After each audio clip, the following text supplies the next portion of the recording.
ورحمة الله وبركاته.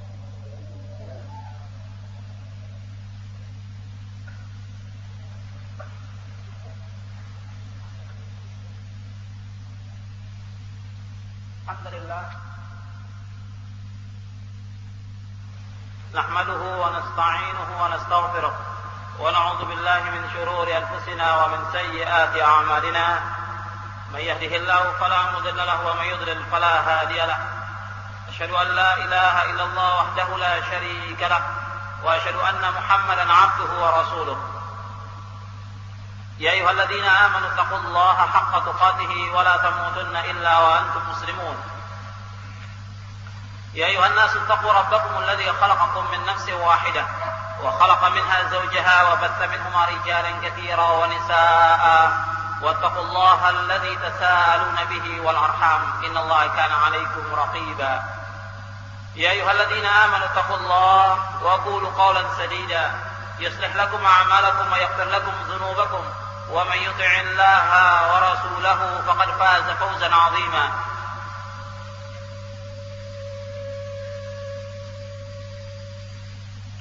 أما بعد فإن أصدق الحديث كتاب الله وخير الهدي هدي محمد صلى الله عليه وعلى آله وسلم وشر الأمور محدثاتها وكل محدثة بدعة وكل بدعة ضلالة وكل ضلالة في النار. Ma'asyiral muslimin rahimakumullah.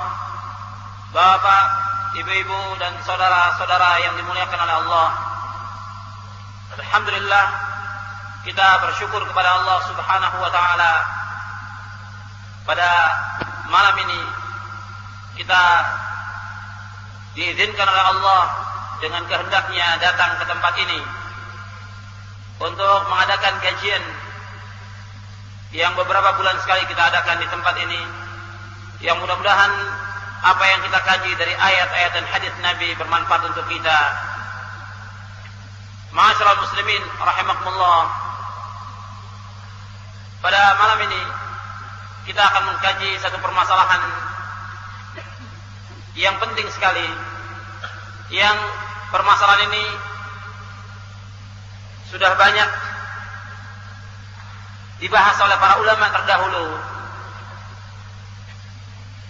akan tetapi masih banyak dari umat ini yang belum tahu tentang permasalahan ini, yaitu yang kita akan bahas pada malam ini tentang tasawuf. Karena di Indonesia ini termasuk subur tasawuf ini, tarekat atau tasawuf ini subur, tumbuh subur, dan orang menganggap bahwa tarekat ini merupakan bagian dari Islam.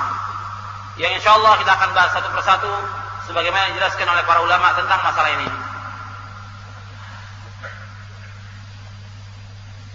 Yang perlu kita bahas pada malam ini tentang beberapa poin lebih dahulu. Yang pertama yang antum catat, jadi saya akan bahas tentang al-fikrus sufi fi dha'il kitab wa sunnah, pemikiran sufiyah menurut pandangan Al-Quran dan Sunnah. Yang pertama, yaitu kita bahas tentang kesempurnaan Islam ini. Di dalam Al-Quran, Allah Subhanahu wa taala berfirman, "Al-yawma akmaltu lakum dinakum wa atmamtu 'alaikum ni'mati wa raditu lakumul Islam madina." Allah berfirman di dalam surah Al-Maidah ayat 3, "Al-yawma akmaltu lakum dinakum wa atmamtu 'alaikum ni'mati wa raditu lakumul Islam madina." Pada hari ini aku telah sempurnakan bagimu agamamu dan aku telah cukupkan nikmatku atasmu dan aku redha Islam menjadi agama bagimu. Dijelaskan oleh Al-Habib Ibnu Katsir dalam tafsirnya, "Hadhihi akbaru ni'amillahi ta'ala 'ala hadhihi al-ummah, haitsu akmala ta'ala lahum dinahum, fala yahtajuna ila dinin ghairihi wala ila nabiyyin ghairihi غير نبيهم صلوات الله وسلامه عليه ولهذا جعله الله تعالى خاتم الأنبياء وبعثه إلى الإنس والجن فلا حلال إلا ما أحله ولا حرام إلا ما حرمه ولا دين إلا ما شرعه وكل شيء أخبر به فهو حق وصدق لا كذب فيه ولا خلق كما قال تعالى وتمت كلمة ربك صدقا وعدلا ay sidqan fil akhbari wa 'adlan fil awamiri wan nawahi. Ini merupakan satu nikmat yang paling besar dari nikmat-nikmat Allah yang Allah berikan kepada umat ini, di mana Allah telah menyempurnakan bagi mereka agama mereka. Maka agama ini tidak butuh kepada agama yang lain dan tidak butuh kepada nabi yang lain selain dari nabi mereka Muhammad sallallahu alaihi wa ala alihi wasallam. Karena itu Allah telah menjadikan Nabi Muhammad sallallahu alaihi wasallam sebagai penutup para nabi. Allah utus kepada seluruh manusia dan jin. Maka tidak ada yang halal melainkan apa yang dihalalkan oleh Rasulullah, dan tidak ada yang diharamkan melainkan apa yang diharamkannya, dan tidak ada agama melainkan apa yang disyariatkannya. Anda perhatikan di sini, tidak ada agama melainkan apa yang disyariatkan oleh Rasulullah sallallahu alaihi wasallam. Dan semua yang diberitakan merupakan hak, benar, dan tidak ada dusta padanya. Sebagaimana Allah berfirman, "Wa tammat kalimatu rabbika sidqan wa 'adla." Dan telah sempurna kalimat Rabbmu dengan jujur, dengan benar, wa 'adla, dan dengan adil. Ai sidqan fil akhbari wa 'adlan fil awamiri wan nawahi. Artinya kalimat Allah yang Allah telah turunkan ini merupakan benar, tentang berita semuanya benar, dan semua perintah dan larangan itu adalah adil. Ayat ini dijelaskan dalam beberapa hadis. Kalau seandainya kata orang Yahudi, ayat ini turun kepada kami akan kami jadikan sebagai Yaumul Id, yaitu hari raya, karena Islam ini sempurna dengan turunnya ayat ini. Dan ayat ini turun di hari Arafah, di hari Jumat. Ini ayat yang menunjukkan tentang sempurnanya agama Islam. Karena itu para a'immah mengambil dalil dari ayat ini tentang tidak bolehnya seorang mengadakan sesuatu syariat yang baru dalam Islam ini. Karena Islam ini sudah sempurna. Kalau seandainya ada orang yang membuat sesuatu yang baru, baik tentang akidah maupun ibadah, berarti dia telah menuduh Nabi Muhammad ini telah khianat. Atau dia mengatakan bahwa agama Islam ini belum sempurna. Karena itu Imam Malik mengatakan, "Man ibtada'a fil Islami bid'atan yaraha hasanatan faqad za'ama anna Muhammadan sallallahu alaihi wasallam khana ar-risalah. Lianna Allah yaqul, al-yawma akmaltu lakum dinakum wa atmamtu 'alaikum ni'mati wa raditu lakum al-Islam dina. Fama lam yakun yawma idzin dina fala yakunu al-yawma dina." Kata Imam Malik rahimahullah, gurunya Imam Syafi'i, barang siapa yang mengadakan bid'ah dalam Islam yang dia anggap bahwa bid'ah itu adalah baik, bid'ah itu hasanah, maka sungguh dia telah menuduh Nabi Muhammad ini telah mengkhianati risalah ini. Karena Allah berfirman, "Al-yawma akmaltu lakum dinakum wa atmamtu 'alaikum ni'mati wa raditu lakumul Islam dina." Pada hari ini aku telah sempurnakan bagimu agamamu, dan aku telah cukupkan nikmatku atasmu, dan aku redha Islam menjadi agamamu. Karena itu kata Imam Malik, maka apa saja yang tidak menjadi agama pada hari itu, maka tidak menjadi agama pada hari ini. Ini dijelaskan oleh Imam Asy-Syatibi dalam kitabnya Al-I'tisam di juz yang pertama. Ma'asyiral muslimin rahimakumullah, sekarang saya akan bawakan beberapa hadis. Ini masih yang pertama tentang kesempurnaan Islam, bahwa Rasulullah SAW sudah menjelaskan semuanya kepada umat ini. Di antaranya dijelaskan oleh Rasulullah, "Ma baqiya syai'un yuqarribu minal jannati wa yuba'idu minan nari illa wa qad buyyina lakum." Rawahu Tabrani. Tidak ada sesuatu yang mendekatkan kalian kepada surga dan menjauhkan kalian dari neraka melainkan sudah dijelaskan kepada kalian. Hadis ini diriwayatkan oleh Imam Tabrani dalam kitabnya Mu'jamul Kabir, dan juga diriwayatkan oleh Imam Ibn Hibban, dan juga diriwayatkan oleh Imam Ahmad dalam musnadnya. Dan hadis ini sahih. Kemudian yang kedua dijelaskan dalam hadis yang diriwayatkan oleh Imam Syafi'i dalam kitabnya Ar-Risalah dari Muttalib bin Hantab. Rasulullah sallallahu alaihi wasallam bersabda, "Ma taraktu syai'an mimma amarakumullah bihi illa wa qad amartukum bihi. Wala taraktu syai'an mimma nahakumullah anhu illa waqad nahaitukum anhu." Kata Rasulullah, tidaklah aku tinggalkan sesuatu yang Allah telah perintahkan melainkan aku telah perintahkan kepada kalian. Dan tidaklah aku meninggalkan sesuatu dari apa-apa yang Allah larang melainkan sudah aku larang kepada kalian. Hadis ini diriwayatkan oleh Imam Baihaqi dan juga diriwayatkan oleh Imam Syafi'i dalam kitabnya Ar-Risalah yang ditahqiq oleh Syekh Ahmad Muhammad Syakir. Kemudian dalam hadits yang sahih yang diriwayatkan oleh Imam Muslim di juz yang pertama dalam Sahih Muslim, yaitu kaum musyrikin berkata kepada Salman, yaitu orang musyrikin berkata kepada Salman, "Qad 'allamakum nabiyyukum kulla syai'in hatta al-qira'ah?" Faqala ajal. Kata orang-orang musyrikin kepada Salman, bukankah nabi kalian, apakah nabi kalian telah mengajarkan segala sesuatu sampai dalam masalah buang air, sampai dalam masalah istinja? Apakah nabi kalian mengajarkan demikian? Kata Salman, ajal. Iya, nabi kami mengajarkan semuanya. Anda perhatikan, kalau Nabi Muhammad SAW mengajarkan tentang masalah buang air, ya, tidak boleh menghadap ke kiblat. Ketika buang air tidak boleh menghadap ke kiblat. Nabi mengajarkan demikian. Ini masalah buang air, masalah adab buang air, diajarkan oleh Rasulullah. Apalagi masalah yang penting, masalah akidah, masalah ibadah, satu hal yang mustahil kalau sampai Rasulullah lupa mengajarkan kepada umat, satu hal yang tidak mungkin. Masalah yang kecil, masalah buang air saja diajarkan oleh Rasulullah, apalagi masalah yang besar, masalah yang pokok, masalah yang asas, masalah akidah dan ibadah. Karena itu tidak boleh ada yang mengadakan sesuatu yang baru dalam agama Islam ini. Karena Rasulullah sudah meninggalkan Islam ini dengan sempurna. Dan dijelaskan oleh Abu Zaid, yaitu Amr bin Akhtab. Kata Amr bin Akhtab bahwa Rasulullah SAW telah menjelaskan agama Islam ini dari mulai terbit fajar sampai waktu zuhur. Setelah selesai sholat zuhur, Rasulullah menjelaskan lagi sampai waktu asar. Setelah selesai sholat asar, dijelaskan lagi oleh Rasulullah sampai terbenam matahari. Dan Rasulullah mengajarkan semuanya sampai apa yang terjadi pada hari kiamat. Dan di antara kami ada yang hafal, di antara kami ada yang lupa.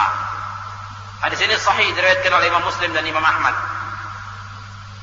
Dalam hadis yang lain dikatakan, Rasulullah berdiri di antara kami, kemudian Rasulullah mengatakan, menjelaskan kepada kami tentang mulai penciptaan makhluk, hatta dakhala ahlul jannah manazilahum wa ahlun nar manazilahum. Hafidha dzalika man hafidhahu wa nasiyahu man nasiyahu. Rawahul Bukhari. Kata Umar radhiyallahu an, Rasulullah berdiri di tengah-tengah kami menjelaskan tentang penciptaan makhluk, awal penciptaan makhluk, sampai ahli surga masuk ke dalam surga dan ahli neraka masuk ke dalam neraka. Di antara kami ada yang hafal, di antara kami ada yang lupa. Hadis ini diriwayatkan oleh Imam Bukhari dalam sahihnya. Dan masih banyak lagi hadis-hadis yang lain yang telah menunjukkan bahwa Islam ini sudah sempurna. Saya akan bawakan yang terakhir dari yang pertama ini, yaitu Rasulullah SAW ketika melihat sahabat Umar bin Khattab membawa satu kitab,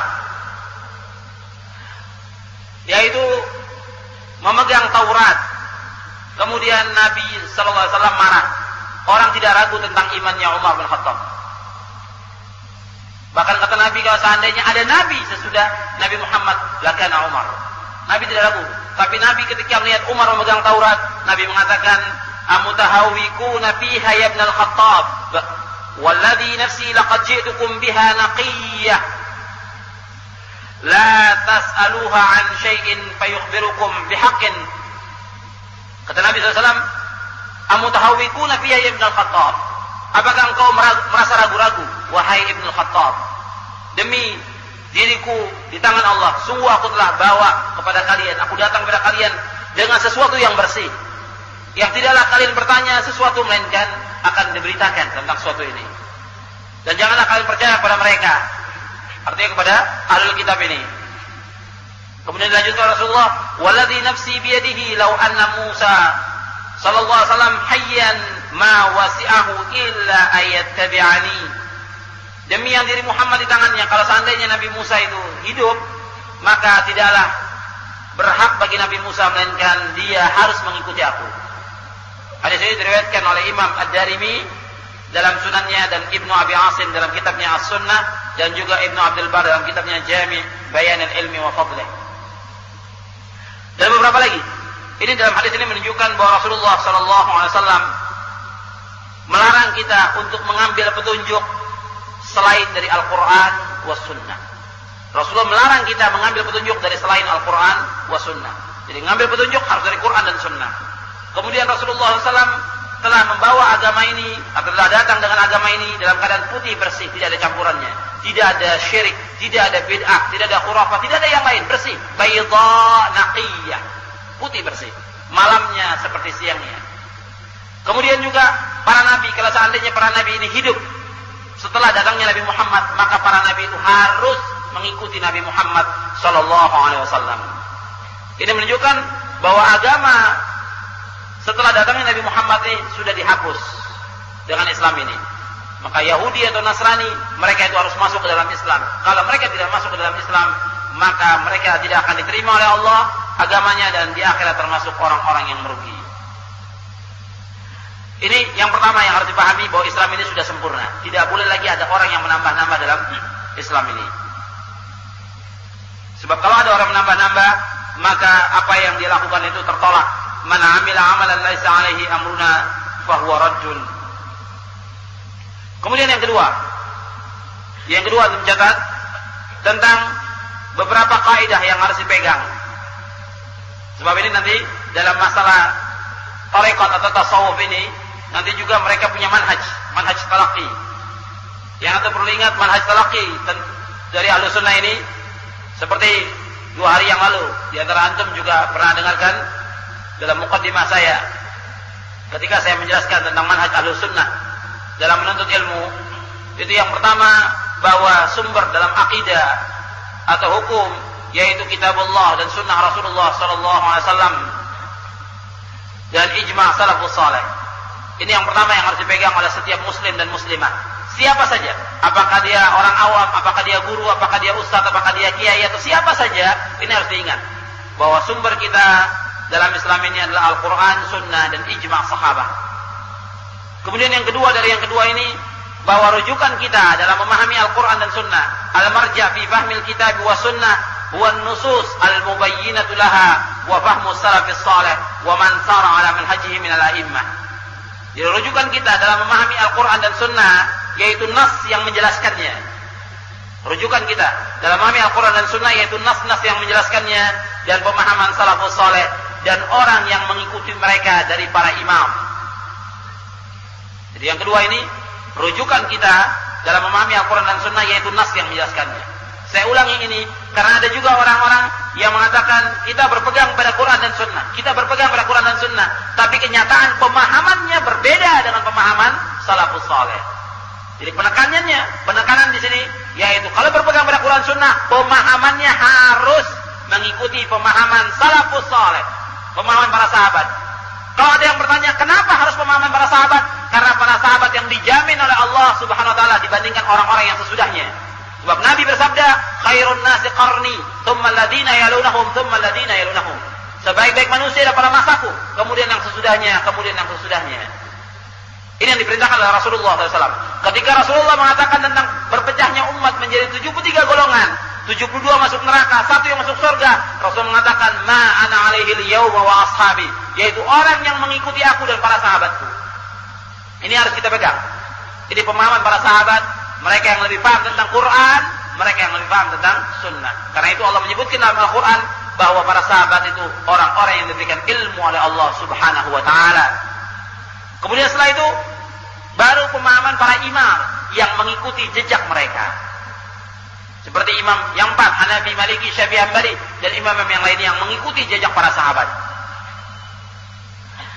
Kemudian yang ketiga, bahwa usuluddin kulluha qad bayyanaha an-nabiy sallallahu alaihi wasallam wa laysa li ahadin an yuhditha syai'an za'iman annahu min ad-din. Yang ketiga, usuluddin, pokok-pokok agama ini sudah dijelaskan oleh Nabi sallallahu alaihi wasallam. Semua pokok agama sudah dijelaskan oleh Nabi. Dan tidak berhak seorang pun mengadakan sesuatu dalam agama ini yang dia menyangka bahwa itu termasuk dari agama. Tidak boleh. Ada orang mengatakan ada beberapa yang belum dijelaskan oleh Nabi. Ini tidak benar. Pendapat ini adalah pendapat yang batil. Semua sudah dijelaskan oleh Rasulullah sallallahu alaihi wasallam. Kemudian yang keempat, ya saya ambil, ini pokok-pokoknya banyak, tapi saya ambil beberapa saja yang penting. Yang keempat, at-taslimu lillahi wa li rasulihi sallallahu alaihi wasallam zahiran wa batinan. Jadi taslim itu bagi Allah dan Rasulnya secara lahir dan batin. Jadi kita tunduk menyerah hanya kepada Allah dan Rasulnya mutlak, bukan kepada syekh, bukan kepada ustadz, bukan kepada tuan guru, bukan kepada habib, bukan kepada yang lain. Taat kita dan tunduk kita, menyerah kita mutlak kepada Allah dan Rasulnya. Karena Allah yang memerintahkan dalam Al-Quran, ya ayyuhalladzina amanu atii'ullaha wa atii'ur rasul wa ulil amri minkum. Orang-orang beriman taatlah kepada Allah dan taatlah kepada Rasul dan kepada ulil amri. Kalau kepada Allah dan Rasulnya jelas memakai kata-kata atii'ullah wa atii'ur rasul. Tapi kepada ulil amri tidak demikian. Karena apa? Karena ulil amri taatnya muqayyad. Artinya dikaitkan dengan masalah ma'ruf. Artinya kalau dia menyuruh yang ma'ruf ditaati, kalau tidak boleh taat. Tapi kepada Allah dan Rasulnya mutlak taatnya. Kepada Allah dan Rasul mutlak zahiran wa batinan. Dan orang harus taat kepada Rasulullah, tidak boleh menolak apa yang Allah dan Rasulnya sudah putuskan. Makanya dikatakan dalam ayat wa man yuti'ir rasula faqad ata'a Allah wa man tawalla fama arsalnaka 'alaihim hafiza.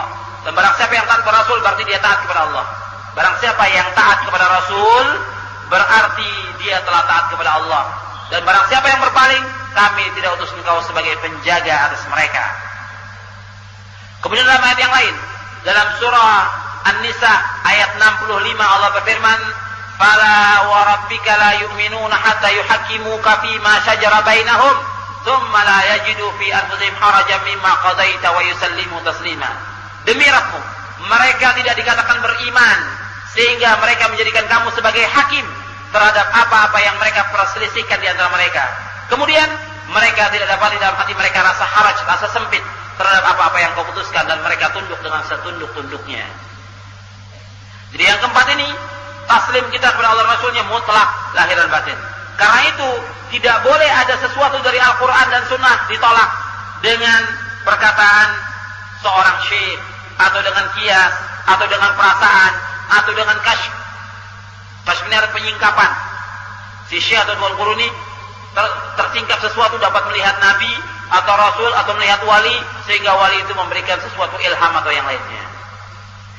Kalau sudah nas ada Al-Quran dan Sunnah, tidak boleh tolak dengan perkataan seorang syekh, seorang imam, perasaan, kias, atau banyaknya orang atau yang lainnya. Ini perhatikan ini. Ya, banyak di masyarakat sudah jelas nasnya, Qur'annya sudah jelas, hadisnya sudah jelas sahih, tapi karena menurut perasaannya dia tidak cocok, ditolak. Menurut kebiasaannya tidak cocok, ditolak. Menurut perkataan syekh atau imam atau tuan guru atau ustadz atau habib atau yang lain, ditolak nas Al-Quran dan Sunnah itu. Ini tidak boleh. Taslim kita mutlak kepada Allah dan Rasulnya, tidak boleh kita tolak demikian itu. Kalau sampai dia menolak apa yang sudah datang dari Allah dan Rasulnya, maka orang itu pasti akan sesat. Bukan kira-kira lagi sesatnya, pasti akan sesat. Kalau orang yang menolak Al-Quran wa Sunnah, pasti dia akan sesat. Makanya Allah mengatakan di dalam Al-Quran, Allah mengatakan di dalam surah An-Nur ayat 63, Allah berfirman, "Falyahdharil ladzina yukhalifuna an amrihi an tusibahum fitnatun ay yusibahum 'adzabun alim." Hendaklah berhati-hati orang-orang yang menyalahi perintahnya, perintah Nabi, akan ditimpa fitnah atau ditimpa dengan azab yang pedih. Jadi orang yang menyalahi sunnah Rasulullah itu akan ditimpa fitnah atau ditimpa azab yang pedih. Di zaman Rasulullah saya sudah terbukti. Di zaman Rasulullah sudah terbukti. Saya bawakan contoh satu hadis yang diriwayatkan Imam Muslim, ketika ada seseorang yang makan, ya, atau minum dengan tangan kiri, ditegur oleh Rasulullah SAW. Minum dengan tangan kanan. Ya Rasulullah, tidak bisa. Maka mudah-mudahan kamu tidak bisa mengangkat tangan kamu. Tidak bisa dia mengangkat tangannya. Makbul langsung doa itu. Karena apa? Mestinya dia langsung rubah. Ketika ditegur, jangan minum tangan kiri, jangan makan tangan kiri, rubah tangan kanan. Tapi dia tidak mau. Kata Nabi, tidaklah bisa mengangkat tangannya karena kesombongan dia. Dia menolak itu karena kesombongan. Maka dia tidak bisa mengangkat tangannya. Langsung terkena azab. Kalau orang menolak sunnah Rasulullah, langsung terkena azab. Ini harus perhatikan oleh setiap muslim dan muslimah. Kalau sudah datang keterangan dari Allah dan Rasulnya, itu mutlak kita harus terima. Jangan ditentang dengan kata-kata orang banyak. Masyarakat ini kebiasaannya seperti ini, tidak boleh. ukuran orang banyak itu bukan ukuran kebenaran. Ini perhatikan, orang banyak bukan ukuran kebenaran.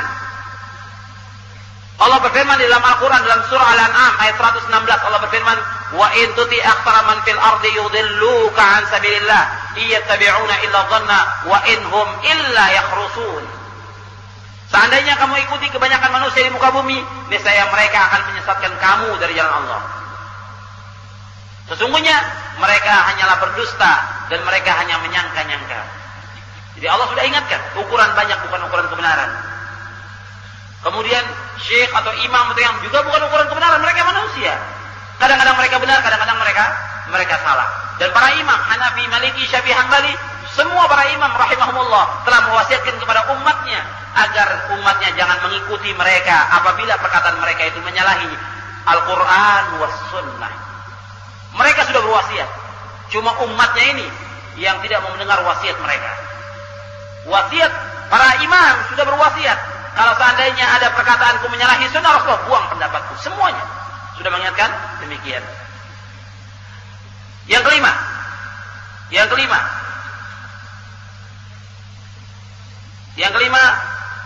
bahwa di antara umat ini ada orang-orang yang diberikan ilham. Di antara umat ini ada orang-orang yang diberikan ilham oleh Allah dan juga mimpi yang baik. Wa hiya juz'un minan nubuwah. Dan ini merupakan bagian dari kenabian. Kemudian di antara umat ini juga ada yang diberikan karamah.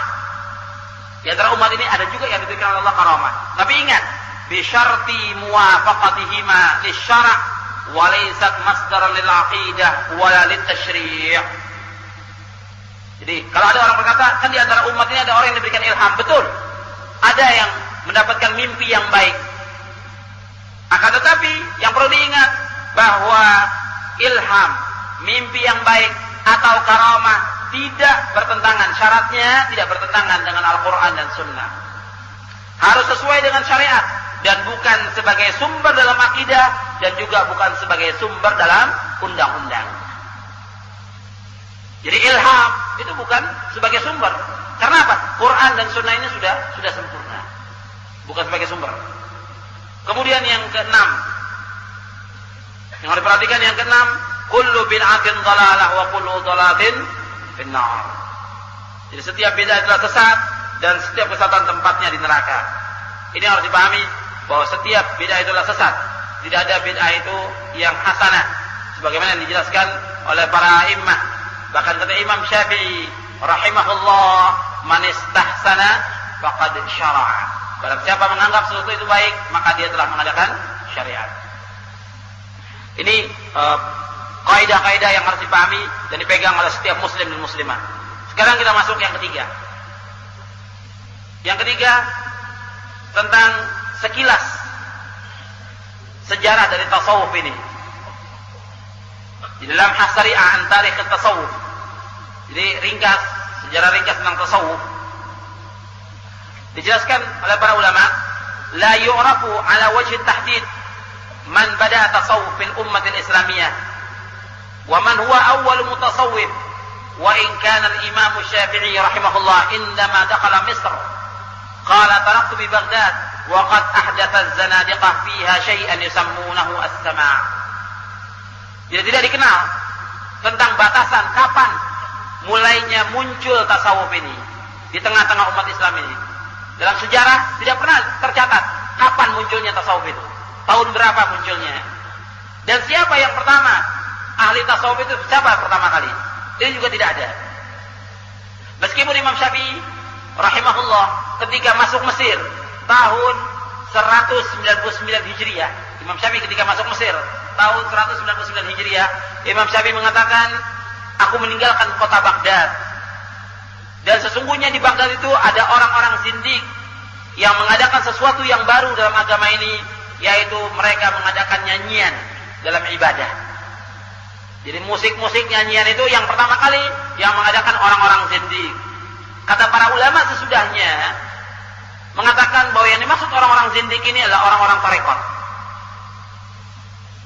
Jadi yang pertama kali mengadakan ibadah dengan nyanyi-nyanyi, dengan berjoget, dengan menari dan segala macam, pertama kali adalah orang-orang tarekat. Ini yang dimaksud oleh Imam Syafi'i. Karena apa? Karena sejak awal Islam yang namanya musik itu sudah diharamkan oleh Islam. Sejak pertama Islam. Yang namanya musik-musik itu sudah diharamkan oleh Islam. Dan bisa dilihat di semua kitab para imam. Apakah dalam mazhab Hanafi, Maliki, Syafi'i, Hambali, semuanya jelas tentang diharamkannya musik. Bagaimana dijelaskan di dalam Al-Quran? Wa minan nasi man yashtari lahwal hadits liyudilla an sabilillah, sampai akhir ayat. Di antara manusia ada yang membeli ayat Allah itu. Di antara manusia ada yang membeli lahwal hadits. Lahwal hadits dijelaskan oleh Abdullah bin Mas'ud dengan bersumpah yang dimaksud adalah al-ghina, nyanyian. Liyudilla an sabilillah, untuk menyesatkan manusia dari jalan Allah. Kemudian juga dalam hadis yang sahih yang diriwayatkan oleh Imam Bukhari, Nabi bersabda, "La yakunanna fi ummati aqwamun yastahilluna al-hira wal harira wal khamra wal ma'azif." Kata Nabi, sesungguhnya nanti akan ada di tengah-tengah umatku beberapa kaum yang menghalalkan zina, menghalalkan sutra untuk laki-laki, menghalalkan khamr, dan menghalalkan musik-musik. Jadi kata Nabi, nanti akan ada di umatku apa yang Nabi sabdakan terbukti. Nanti akan ada di antara umatku yang menghalalkan zina, menghalalkan sutra untuk laki-laki, karena sutra halal untuk wanita. Sutra dan emas halal untuk wanita. Saya ulangi, sutra dan emas halal untuk wanita, sutra dan emas haram untuk laki-laki. Yang ketiga kata Rasulullah, ada juga yang menghalalkan nanti, yaitu khamar, dan yang keempat menghalalkan musik. Menunjukkan bahwa apa yang Nabi sabdakan ini semuanya haram. Karena Nabi mengatakan nanti akan ada yang menghalalkan, berarti asalnya hukumnya haram. Jadi hadis ini sahih diriwayatkan oleh Imam Bukhari. Nah, pada waktu itu para imam keras terhadap masalah musik. Bahkan di zamannya Imam Ahmad bin Hanbal, ketika ada tetangganya main musik, diambil kemudian dipatahkan oleh Imam Ahmad bin Hanbal. Bahkan Ibnu Umar ketika mendengar suara musik mengambil jalan yang lain, tidak mau mengikuti jalan itu. Keras para imam dalam masalah ini.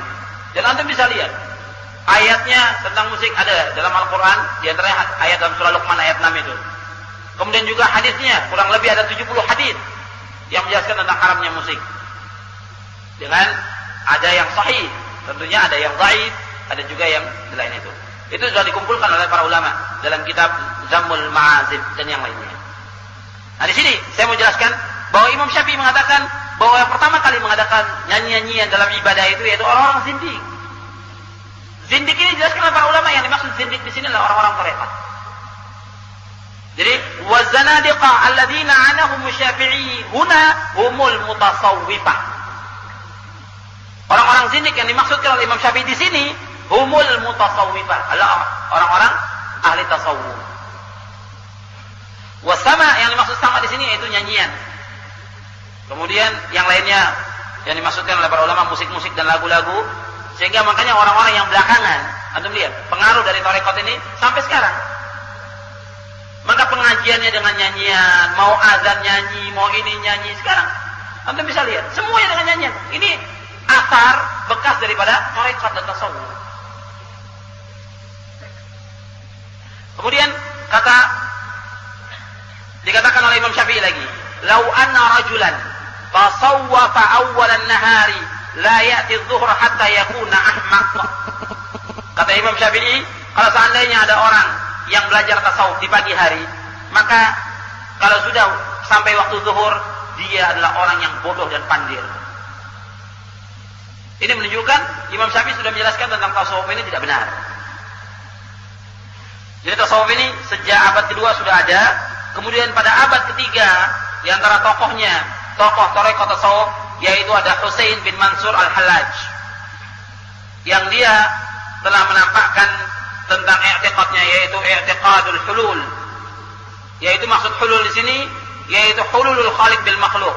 Jadi Allah itu bersemayam di makhluk ini. Ini yang pertama, Husain bin Mansur al-Hallaj. Yang Husain bin Mansur ini dikafirkan oleh para ulama dan dibunuh oleh para ulama pada waktu itu. Waktu itu disalib dia di kota Baghdad dan dibunuh oleh para ulama karena pemahamannya dia, i'tiqadnya ini sudah rusak, mempunyai i'tiqad al-hulul. Ini yang ketiga yang bentuk tentang sejarah tasawuf. Yang keempat, Yang keempat tentang asal dari nama ini. Sebab bermacam-macam para ulama menjelaskan tentang asal dari nama tasawuf ini. Yang pertama ada yang mengatakan bahwa yang dimaksud dengan tasawuf ini nisbat kepada ahli sufah. Zaman Nabi itu ada orang-orang yang tinggal di Masjid Nabawi ahli sufah. Kata mereka ini nisbat kepada ahli sufah, tidak benar. Tidak ada seorang sahabat pun yang sufi, tidak ada.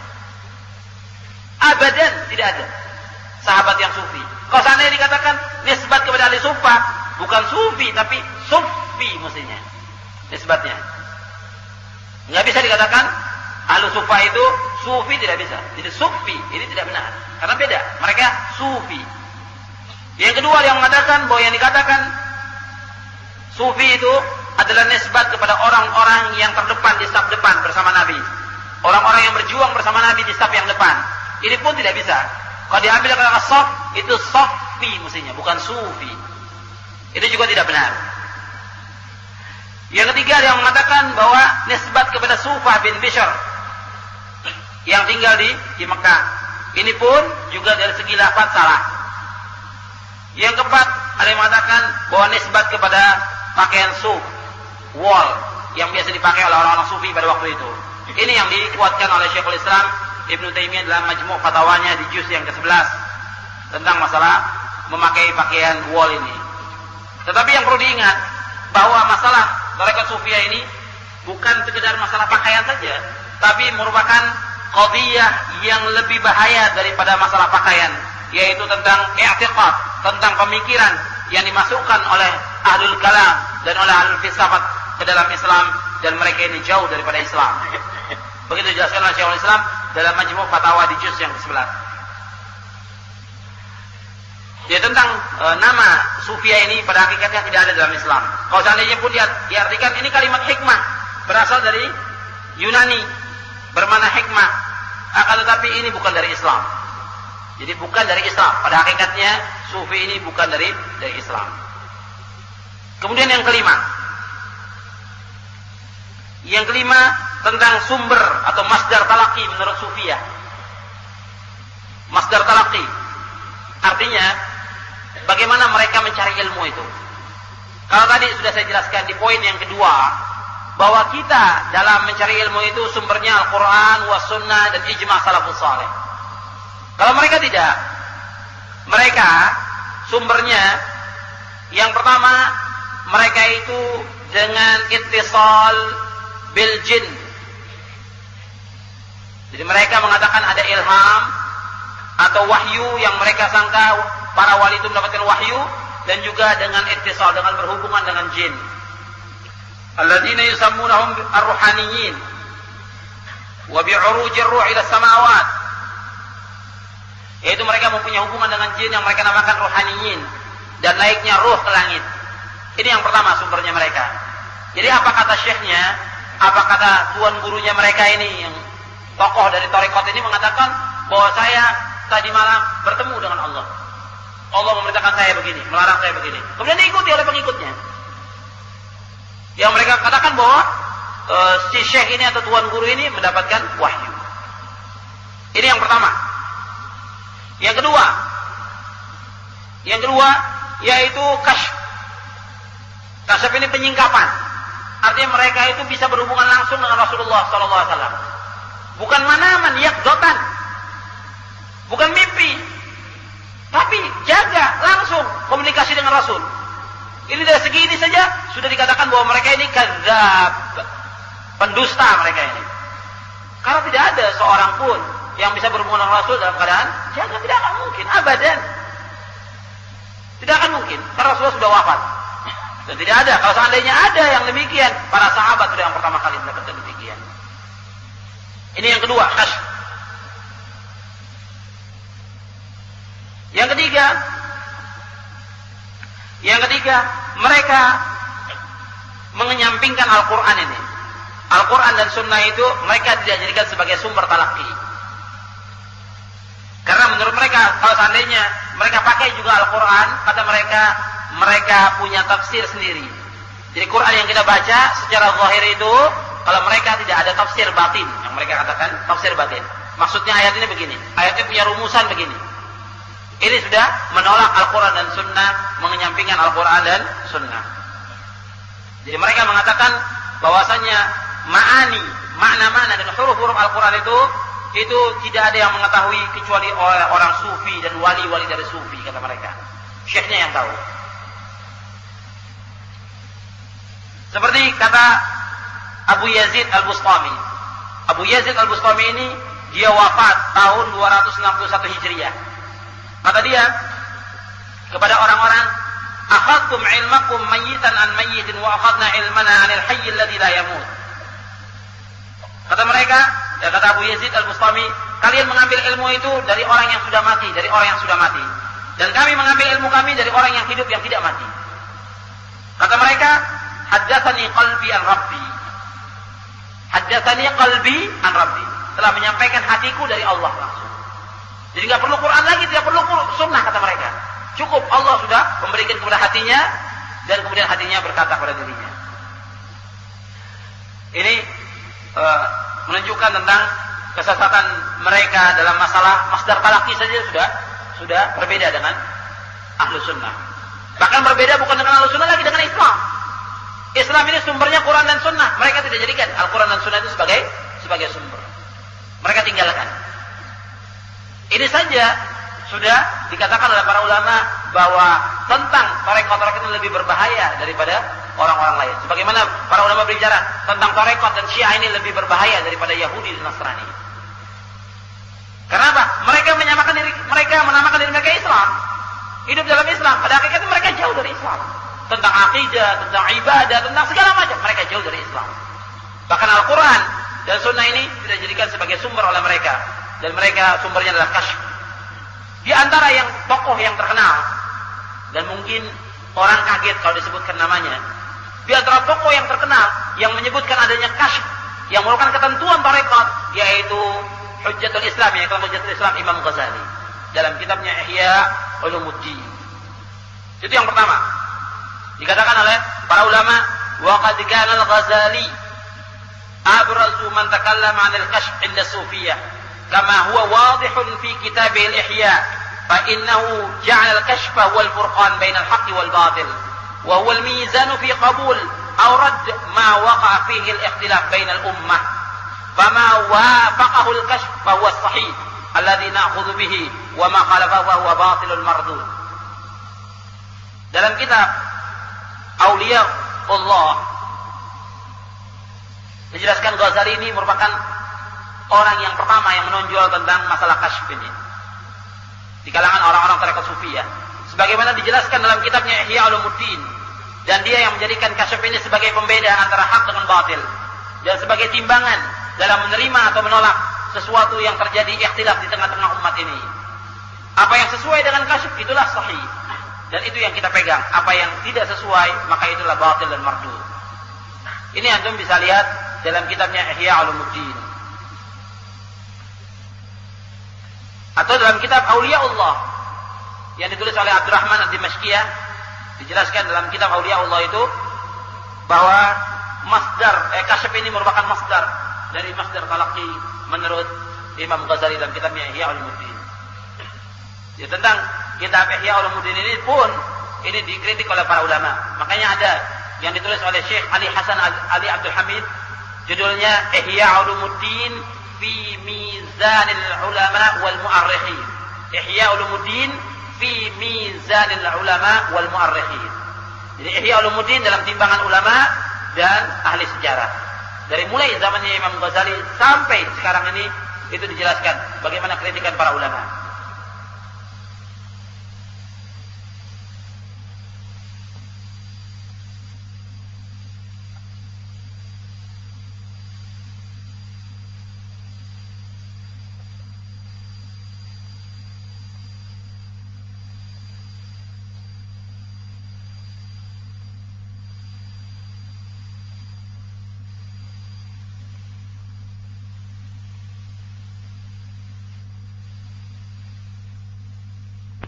Kalau disebut dua-duanya Islam dan iman, maka Islam itu lain, iman itu pun lain. Islam itu ya sebagaimana tercantum di hadis Jibril itu. Islam itu syahadat, salat dan lain sebagainya. Iman itu